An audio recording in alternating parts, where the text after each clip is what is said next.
in the core business. And then of course the story of Kingfisher, the story of McDowell's Number One, Bagpiper, and all these brands that subsequently became very well known began then. How was your relationship with your father? The relationship with my father was excellent. He was a man of few words. But there's one thing he did which embarrassed me no end, that every time he saw me, he gave me a big kiss on my cheek. Whether it was at an airport or in the office or at home, he'd give me a hug and a big kiss on the cheek. I mean, bless him for that. Did he ever doubt you that whether you will be able to continue and build his legacy or no?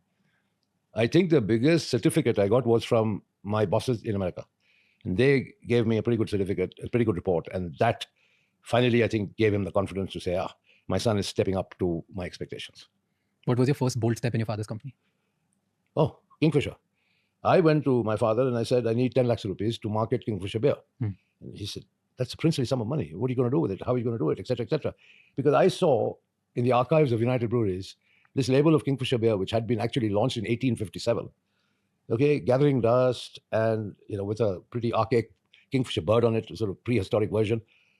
But I said to myself, the mere word brand Kingfisher is very evocative in so many ways. It could be made into a fun brand. Now, my time in Calcutta, going back to my training days, when I spent time with them, with the marketing department, more importantly, interacted with the people in the advertising agencies.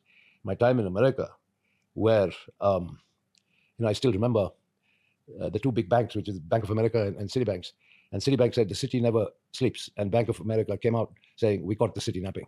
That was the level of marketing, advertising, tongue-in-cheek stuff, which caught your attention. And so I became fascinated with marketing. And I came away back to India, started working in the business. And I always said, a brand needs a personality. Of course, I very quickly realized in India, I couldn't replicate what they did in America, because for alcohol, India is a media dark environment where the advertising of alcohol is banned. So in a way, I had to think of ways of authoring surrogate advertising, which I did pretty successfully. Not some Mickey Mouse stuff, where if you want to advertise an alcoholic brand, that you sort of suddenly, produce some music cassettes. And I built a full water business around Kingfisher, and a water business of significant enough size that you could justify advertising it. Okay, and therefore you advertise the core brand. So I gave Kingfisher a very colorful personality, because that's what evokes you. Like McDowell Number One, golden moments, McDowell moments. It's evocative. It's supposed to convey that, if you want to hang out and have a good time with your friend, golden moments, well, it's a McDowell moment. So there were many, many such examples of how I actually gave brands their personalities. And in many ways, I supplemented by becoming the brand ambassador myself.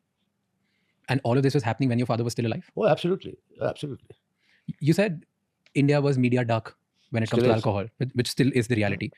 And there was a point where I think government banned alcohol? No. Or what was Certain states introduced prohibition, such as Andhra Pradesh, unified Andhra Pradesh. Of course, Gujarat has always been dry. But the advertising of alcohol is banned in India, and has been banned and still is banned.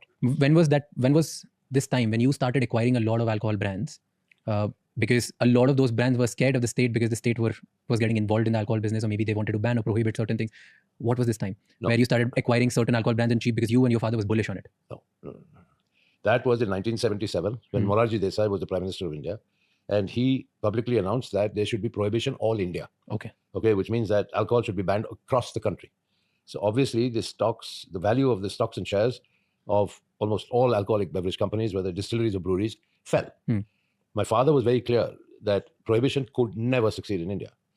And therefore, he bought. And so that's how we became number one by quite a fair distance. Because all those who panicked and sold out, my father acquired. But was there something you guys knew which others didn't? No, or it was just pure conviction? No, it was just pure conviction, because we knew that prohibition had not even succeeded in the United States. And plus, if you look at the amount of revenue generation for the state governments through the sale of alcohol, there's no way in the world that prohibition would have succeeded in India. What happened after your father's death? You were doing this successful sting, you were taking bold steps, you wanted to make alcohol a cool brand, all of this happening, everything was going right? What happened then? Well, I was in the US. I had gone to finalize promotion and export of Black Dog Scotch whiskey when my father sadly passed away at a cocktail party in then Bombay. And he was only 59. Nobody ever expected him to pass so young. I was just past 27. So I took the Air India flight and flew back from New York and performed my father's last rites. And then the fun began because my father surrounded himself with a few stalwarts. Meaning? People who he put in positions of great authority who were also very close to him personally. So he had somebody running the Western India businesses, somebody running the Eastern India businesses, somebody running the Southern India businesses. And don't ever forget, in those days, the structure was that United Breweries Limited was the holding company. And the other companies in the group were largely controlled by its largest shareholder, United Breweries, or they were subsidiary companies. And so the inevitable debate started on what next, what role I should have. Of course, people acknowledged that I was in the business. But people, I think, were a little reticent to speak openly about their own aspirations of being the chairman. Then something very funny happened. We had an annual general meeting of shareholders that was coming due. And the shareholders in the front line who had seen me with my dad proposed my name.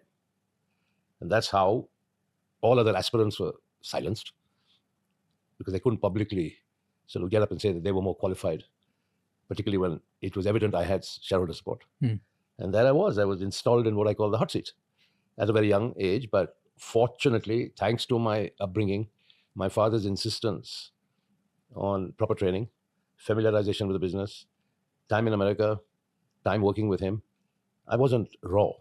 I had a fair amount under my belt to be able to address the challenge of the role. I was reading an article